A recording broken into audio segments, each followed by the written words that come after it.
십자가에 달리시기 전에 제자들에게 물으신 유명한 질문이 한 가지 있죠. 바로 사람들이 나를 누구라 하느냐 하는 질문이었습니다. 이 질문을 하신 후에 제자들이 들리는 소문대로 사람들이 예수님을 누구라 합니다 라고 대답하시지만, 그러나 예수님께서 제자들에게 다시 물으실 때 너희는 나를 누구라 하느냐 하고 물어보셨어요.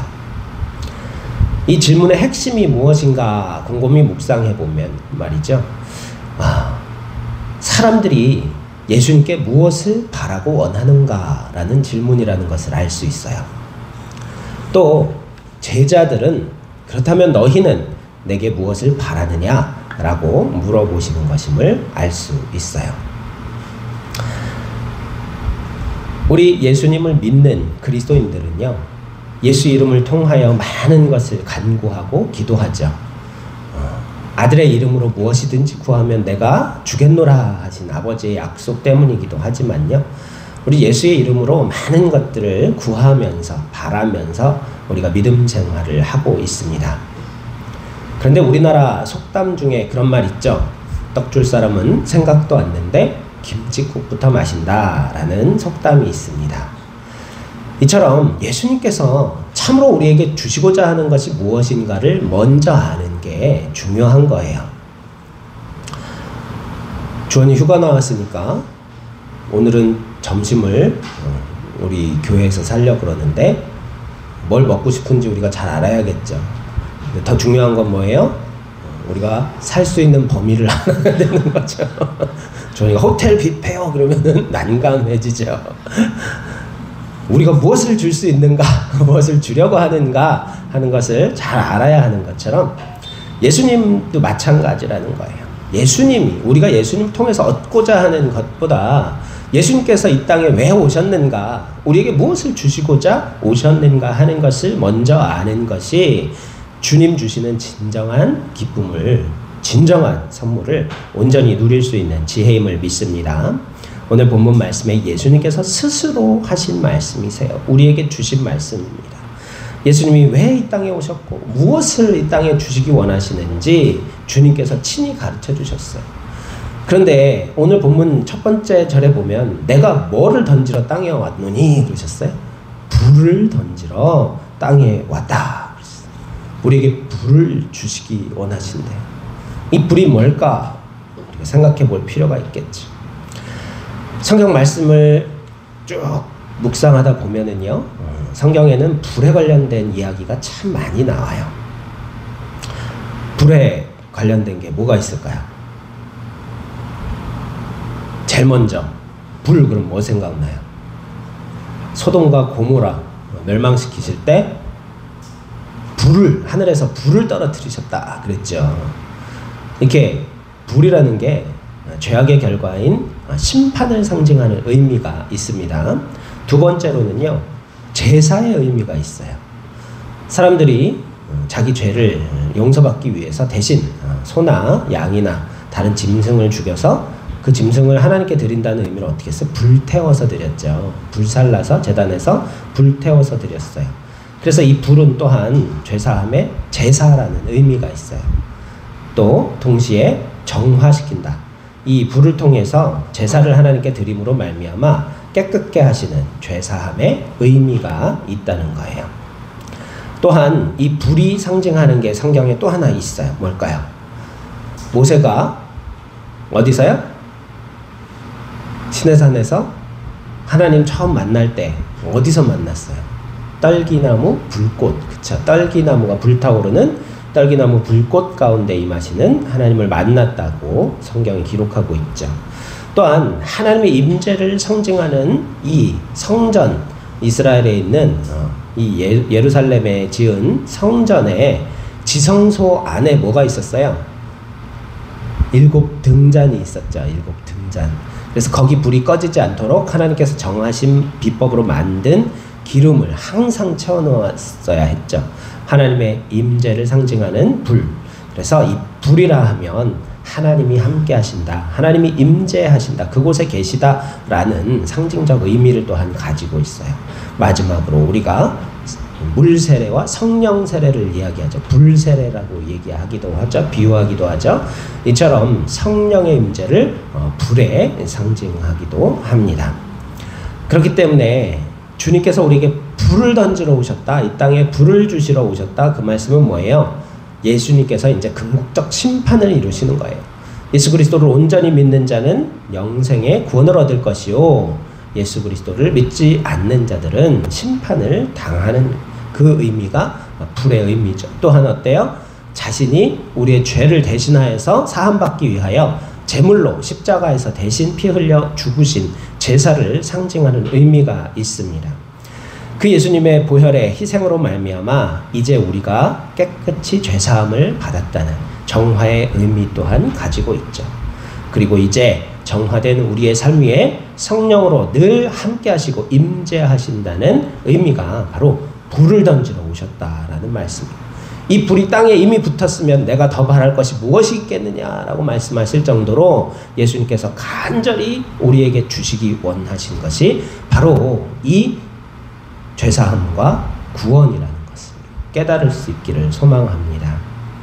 그런데 안타깝게도 이 세상 사람들은 예수님이 무엇을 주시러 오셨다라고 생각하고 있었어요? 내가 너에게 화평을 주러 온 줄 아느냐라고 되물으셨죠. 근데 이 사람들이 생각한 화평은 뭐였을까요? 로마에 압제당하던 이 이스라엘 백성들이, 유대인들이 바라던 평화는요, 로마가 외친 평화와 크게 다르지 않았다는 거예요. 이 당시 로마는 세계 정복을 합리화하면서 내건 기치가 뭐였을까요? 바로 팍스 로마나라고 이야기했었죠. 뭐예요? 로마의 평화, 로마가 전 세계에 평화를 가져다 줄 것이다라는 로마의 평화, 팍스 로마나라고 외치면서 주변 나라들을 힘으로 정복해가던 그런 시대가 바로 이 로마 제국주의 시대였죠. 그런데 이들이 주장하는 평화는 어때요? 힘으로, 무력으로 상대방을 억압해서 조용해지는 평화를 말하는 거죠. 또한 세상의 평화요, 사람과 사람 사이의 평화일 뿐이라는 거예요. 이것은 힘으로 얻을 수 있다라고 이들은 생각하고 주장했다는 거죠. 그런데 유대인들도 이 로마인들과 크게 다르지 않았어요. 예수님을 통해서 이들은 화평을 누리길 원했어요. 로마 식민지 상황 가운데에서 여러 가지 고통을 당했죠. 어제 우리 서대문 형무소에서 일본 제국주의 시대 때 우리나라 백성들, 힘없는 우리나라 백성들이 얼마나 압제당하고 고통당했는지를 눈으로 봤죠.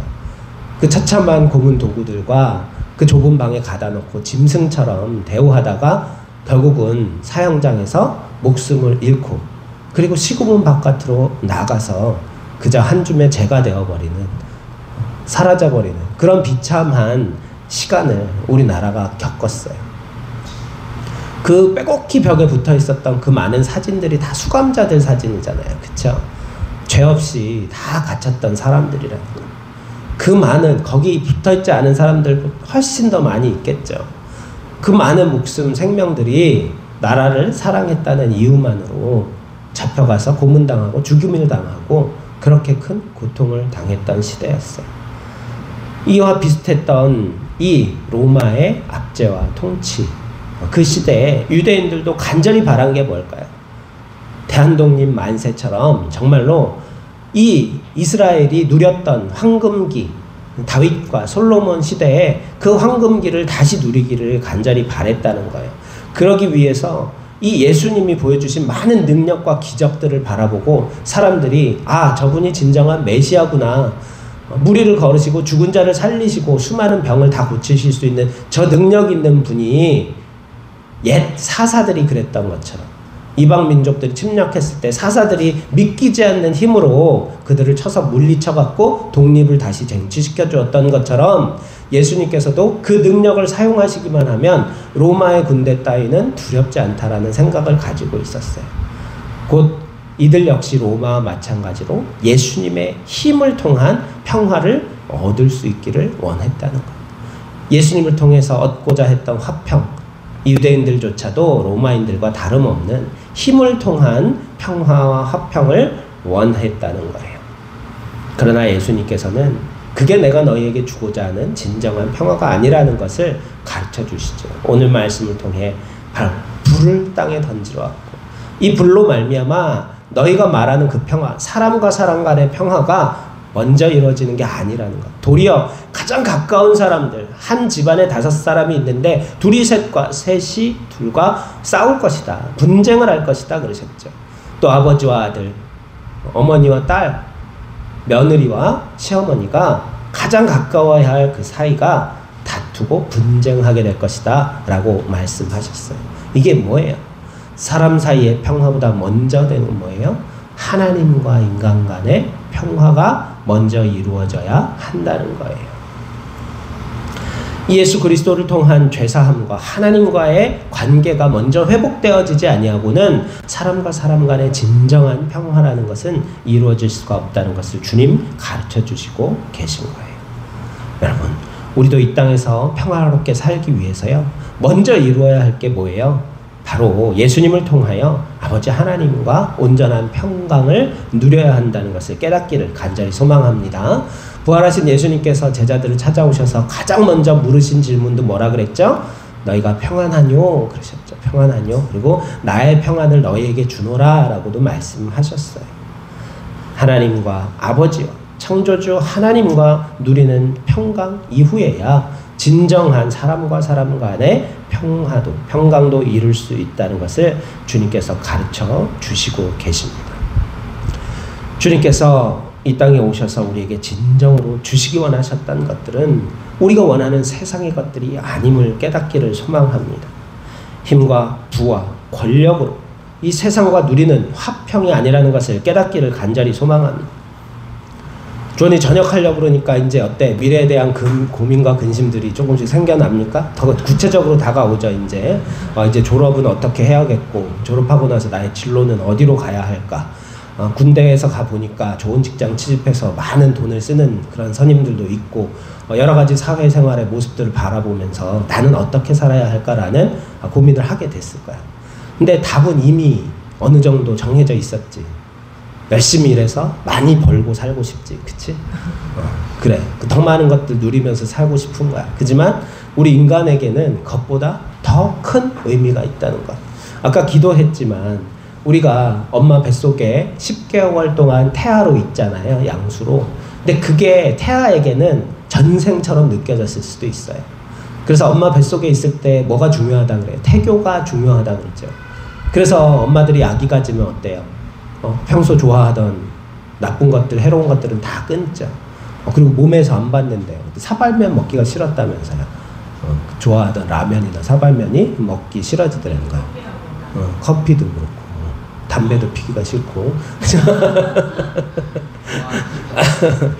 그렇게 이 뱃속의 아기를 뱃속에서 잘 10개월간 키워야 건강한 아이로 이 세상에 태어나서 평생을 살아갈 거 아니에요. 그렇죠?